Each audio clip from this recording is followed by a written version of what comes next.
Cette capsule vous est présentée par la boutique Maixu pour vos peluches et articles décoratifs geek, ainsi que par Evo Retro, marque cool d'accessoires de jeux vidéo et de protecteurs pour mettre en valeur vos collections de figurines Funko Pop ou cartes Pokémon. Et bonjour, ici Sébastien, j'espère que ça va bien. Aujourd'hui, je veux vous parler d'un jeu que j'ai découvert en me promenant un peu sur le Xbox Game Pass. C'est le jeu Donut County, un jeu qui est pas, c'est pas une nouveauté en fait, puisqu'il est disponible depuis le mois de décembre 2018. Et c'est un jeu qui a été développé par un seul développeur, soit Ben Esposito. Donc ici, c'est un jeu de réflexion, un jeu de réflexion narratif en fait, dans lequel on manipule un trou qui ne cesse de grandir dans le sol, plus on englobe des choses dans le trou justement. Donc on nous présente le jeu via une histoire d'un raton laveur, de plusieurs ratons laveurs en fait qui ont débarqué à Donut County et avec des trous qui permettent de voler plein de choses. Donc c'est aussi des trous qui peuvent commander à distance. Donc ici on va incarner BK, qui est un raton laveur qui contrôle un trou et avale ses amis et leur maison pour gagner des récompenses. En fait, on doit presque tout faire disparaître qu'est-ce qu'il y a dans l'environnement dans un ordre logique selon la grosseur des objets.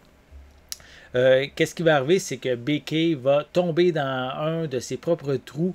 Il va se retrouver confronté à Mira, sa meilleure amie, et aux résidents de Donut County, qui sont tous bloqués à 999 pieds sous terre.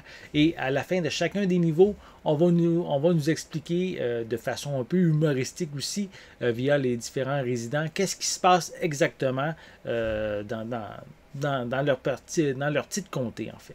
Le concept ici est quand même assez léger, mais assez aussi amusant, relaxant aussi. Plus on progresse, plus le gameplay va proposer des éléments supplémentaires, comme l'ajout d'une catapulte pour expulser des objets ou des interactions avec différents éléments, comme en remplissant le trou par de l'eau ou en engloutissant un feu pour faire brûler d'autres objets. Ça va augmenter un peu et aussi varier un peu le challenge, mais le tout reste quand même très simple. Le plaisir à la base est de tout casser ce qui se trouve autour de nous. Visuellement, c'est très joli, assez stylisé également, avec une musique douce, agréable à entendre. Un jeu qui permet de s'amuser tout en restant assez zen en même temps. La durée de vie est quand même assez courte par contre, je dirais environ 2 heures pour compléter, arriver à la fin du parcours.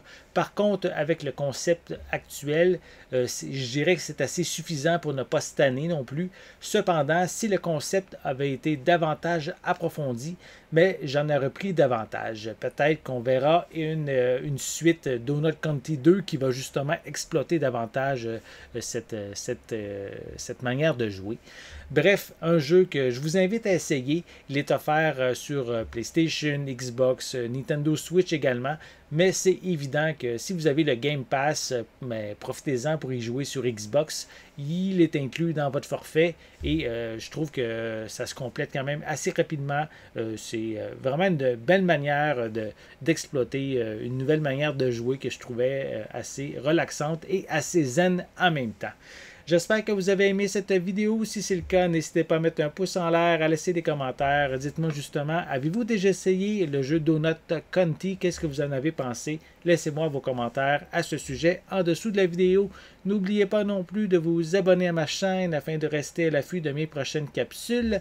En attendant, je vous souhaite une bonne journée, une bonne soirée et je vais être de retour très bientôt. À la prochaine!